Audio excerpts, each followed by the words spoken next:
राधे राधे। जय श्री कृष्ण। आज मैं ऋषि शौभरी का जीवन वृत्तांत विस्तार से सुनाती हूँ। दया की मूर्ति भगवान शौभरी ऋग्वेद के ऋषि हैं। इनके चरित्र वेदों, पुराणों और उपनिषदों में सर्वत्र मिलते हैं। शौभर संहिता नाम से एक संहिता भी है।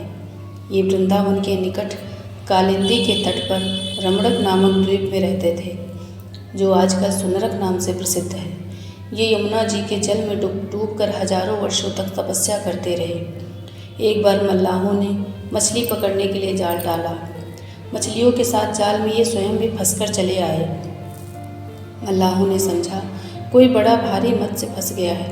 उन्होंने ऊपर खींचा तो मालूम हुआ ये तो महर्षि शौभरी हैं। मल्लाह बड़े घबराए। ऋषि ने कहा, भाई, अब हम तुम्हारे जाल में फंस गए हैं, तुम हमें बेच दो। मल्लाहों की हिम्मत कहाँ थी। ऋषि के आग्रह करने पर वहाँ के राजा आ गए। ऋषि को भला कौन मोल दे सकता है, उनका मूल्य कौन सी वस्तु से आंका जा सकता है। अंत में ऋषि के सुझाने पर यह निश्चय हुआ कि गौ के रोम रोम में अनंत देवताओं का निवास है। राजा ने गौ को बदले में देकर ऋषि को मुक्त कराया। एक बार ऋषि ने देखा कि गरुड़ देव उनके स्थान के समीप मछलियों को खा रहे हैं। एक बड़ा मत्स्य था, उसे भी वे खाना चाहते थे। ऋषि ने मना किया, किंतु गरुड़ इतने भूखे थे कि उन्होंने ऋषि की बात पर ध्यान ही नहीं दिया।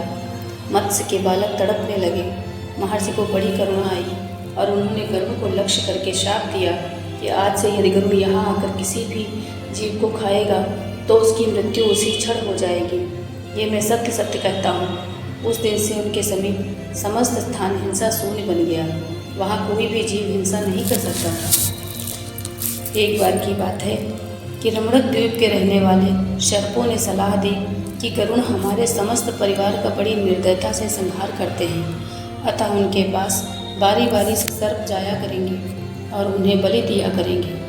ऐसा करने से शीघ्र ही कुल का नाश भी नहीं होगा। यह बात समस्त सर्पों ने स्वीकार कर ली और वे बारी बारी गरुड़ के पास जाने लगे। एक दिन कालिया नाग की बारी आई। वो गया और गरुड़ की बलि को स्वयं ही खा गया। इस पर गरुड़ बड़े क्रोधित हुए। वे नाग पर झपटे। कालिया अपनी जान बचाकर भागा और भगवान शौभरी की शरण में गया। ऋषि ने उसे आश्रय देते हुए कहा, यहाँ तुम्हें किसी भी बात का भय नहीं, यहाँ गरुड़ तुम्हारा कुछ भी नहीं बिगाड़ सकेगा। उस दिन से कालिया भगवान शौभरी के ही आश्रम में रहने लगा। इसीलिए उस स्थान का नाम अहिवास और उसके समीप रहने वाले भगवान शौभरी ऋषि के वंशज अहिवासी कहलाए। ऋषि के विवाह की भी एक बड़ी मनोरंजक कहानी है। ऋषि सदा जल के भीतर समाधि लगाकर तपस्या करते रहते थे। एक बार जल के भीतर ही भीतर उनकी समाधि भंग हुई। वहाँ उन्होंने देखा कि एक मत्स्य अपनी स्त्री के साथ बड़े सुख से विहार कर रहा है। आँखों के जरा से कुसंग ने अपना अस्त्र डाला।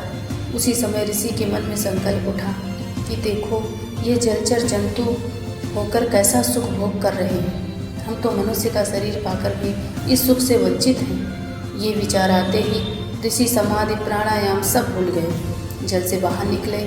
उन दिनों महाराजा मानधाता अयोध्या में राज्य करते थे। ऋषि सीधे उन्हीं के पास पहुँचे। महाराज ने ऋषि का बड़ा सत्कार किया, विधिवत पूजा की। गोदान करने के अनंतर उनसे पधारने का कारण पूछा।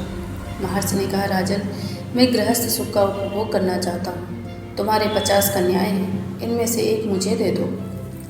महाराज सुनकर सन्न रह गए। भला हजारों वर्ष के इन बूढ़े ऋषि को अब इस ढलती उम्र में ये क्या सूझी, इन्हें क्या और कैसे दे दूँ। किंतु मना करने की भी हिम्मत नहीं हुई। ऋषि की तनिक सी भ्रुकुटी टेढ़ी होते ही राजपाट से हाथ धोना पड़ेगा, ये सोच समझकर उन्होंने एक चाल चली। बड़ी नम्रता से हाथ जोड़कर उन्होंने कहा, भगवान, मेरे अंतःपुर में आपके लिए कोई रुकावट तो है ही नहीं। आप भीतर पधारें। मेरे 50 कन्याएं हैं, उनमें से मेरी जो कन्या आपको पसंद करे उसे ही आप प्रसन्नतापूर्वक ले जाएं। महाराज ने सोचा कि मेरी युवती कन्याएं इन जैसे बूढ़े ऋषि को क्यों पसंद करेंगी। जब वे पसंद ही नहीं करेंगी तो ये खुद ही लौट जाएंगे।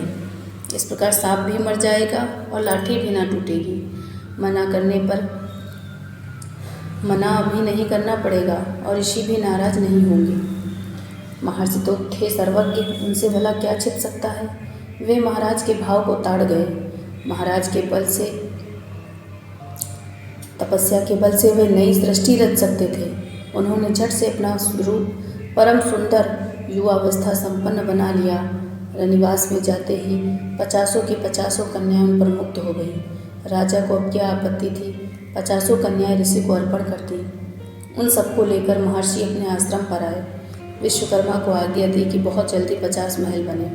फिर क्या था, बात की बात में समस्त स्वर्गीय सुखों से युक्त 50 महल बन गए। उनमें सब प्रकार की सुखोपभोग सामग्री थी।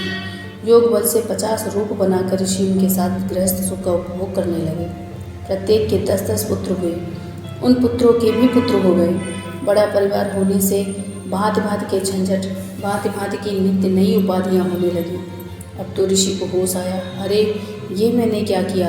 तनिक देर विषयी मत्स्य का संसर्ग होने से मैं विषयी बन गया। विषयी जनों के क्षण भर के संग का ऐसा दुष्परिणाम।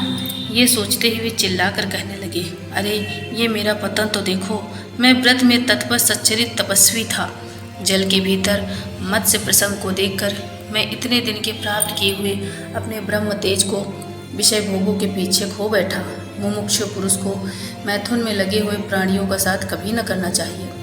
यदि सब प्रकार से छोड़ ना सके तो बाहर की इंद्रियों से ही छोड़ दे। बिल्कुल एकांत में रहकर अनंत प्रभु में चित्त लगाकर उनके प्यारे भक्तों का सत्संग करना चाहिए। निस्संग होना ही यतियों के लिए मुक्ति का मार्ग है। संग से सारे दोष उत्पन्न होते हैं। दुस्संग से योग में आरूढ़ हुए योगी तक गिर जाते हैं। फिर अल्प सिद्धि वाले जीवों की तो बात ही क्या है। ऐसा सोचकर वे वानप्रस्थ धर्म का पालन करते हुए ब्रह्म में लीन हो गए। शौभरी मुनि के जीवन में भूत दया विशेष रूप से देखी जाती। वे प्राणियों को दुखी नहीं देख सकते थे। प्राणी मात्र के प्रति दया का भाव रखना ही यही तो सच्ची साधुता है। बोलो राधे राधे। जय श्री कृष्ण।